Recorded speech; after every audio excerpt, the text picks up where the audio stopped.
Pemerintah Provinsi Jakarta memerintahkan melakukan recovery dan memberikan pelayanan maksimal terhadap masyarakat yang menjadi korban kebakaran di Kapuk Muara Penjaringan, Jakarta Utara. Sementara terkait relokasi warga, Pemprov akan membahasnya lebih lanjut dalam rapat bersama.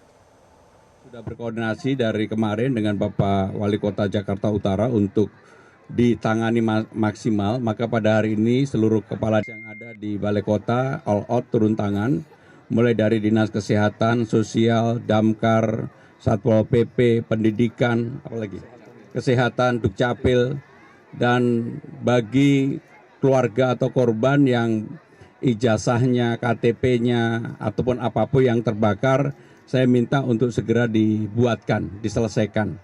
Karena mumpung ini masih pada waktu yang cukup dekat sehingga datanya ada, dengan demikian mudah-mudahan ini akan bisa menolong semua yang ada di tempat pengungsian ini.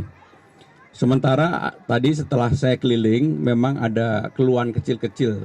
Kalau untuk urusan makanan, minuman, kesehatan nggak ada masalah.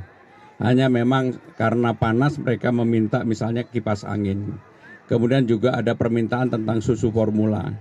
Itu saja yang pada susu formula sudah ada dan PMI juga sudah menyiapkan, sehingga dengan demikian mudah-mudahan apa yang menjadi permintaan masyarakat yang terdampak bisa dipenuhi oleh pemerintah DKI Jakarta. Itu yang ingin kami sampaikan. Kalau ada pertanyaan kami persilakan. Sementara ini kita fokus untuk korban yang ada di tempat ini. Nanti kita pikirkan kemudian apakah bentuknya relokasi atau bagaimana.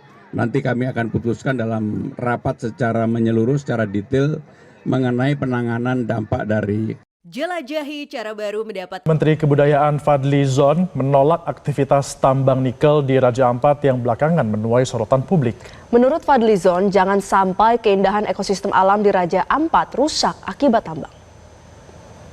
Saya kira kita concern ya dengan apa yang terjadi di sana. Kita harapkan jangan ada satu penambangan yang bisa merusak keindahan alam dan juga ekosistem yang alam yang saya kira sangat indah di Raja Ampat. Ya, selain tentu saja juga situs yang menurut saya sangat baik.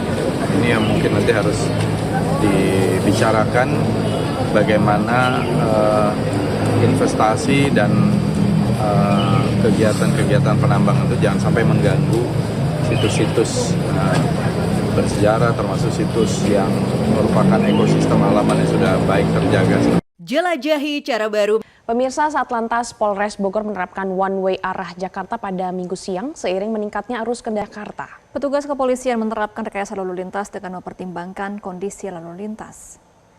One way diberlakukan bagi pengendara yang hendak kembali ke Jakarta. Sebelumnya sistem one way dan kontraflow masih belum diberlakukan pada Minggu pagi karena masih terpantau lancar.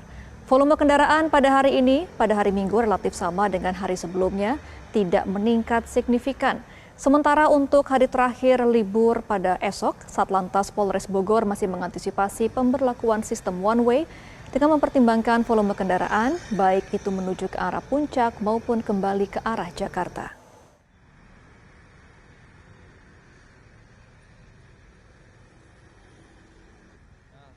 Besok untuk kontraflow kami tidak laksanakan, namun untuk penerapan ganjil genap pagi masih kita laksanakan dan kita tetap antisipasi dengan skema rekayasa one way, baik itu yang one way ke atas maupun ke bawah, nanti kita tetap persiapkan. Namun hanya pola penerapannya waktu itu menunggu bagaimana arus yang lebih dominan, apakah pagi ke atas atau siangnya turun, maka kita mengikuti. Pagi dominan ke atas. Lonjakan penumpang kereta api pada hari libur Hari Raya Idul Adha terjadi di wilayah daerah operasi 7 Madiun, Jawa Timur. Tercatat sebanyak 25.000 lebih penumpang turun dan naik di beberapa stasiun di wilayah Daob 7 sejak hari Kamis libur Hari Raya Idul Adha.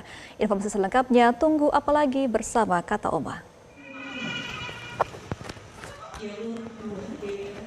Pemirsa, data Humas PT KAI Daob 7 Madiun menyebutkan puncak kedatangan penumpang pada libur Idul Adha terjadi pada Kamis lalu. Sebanyak 13.000 penumpang baik yang tiba maupun berangkat dari stasiun di Daob 7 Madiun. Sementara pada hari Jumat dan Sabtu tercatat sebanyak 12.000 penumpang yang naik maupun turun secara akumulatif di beberapa stasiun wilayah Daob 7 Madiun. Manajer Humas PT KAI Daob 7 Madiun memastikan lonjakan penumpang kembali terjadi pada hari Minggu menandai berakhirnya libur panjang. Di stasiun Kota Madiun misalnya, ratusan penumpang mulai berdatangan menunggu kedatangan sejumlah kereta api seperti tujuan Jakarta, Surabaya maupun Yogyakarta. Untuk sementara tercatat sebanyak 6.500 penumpang baik yang naik dan turun di stasiun Daob 7 Madiun.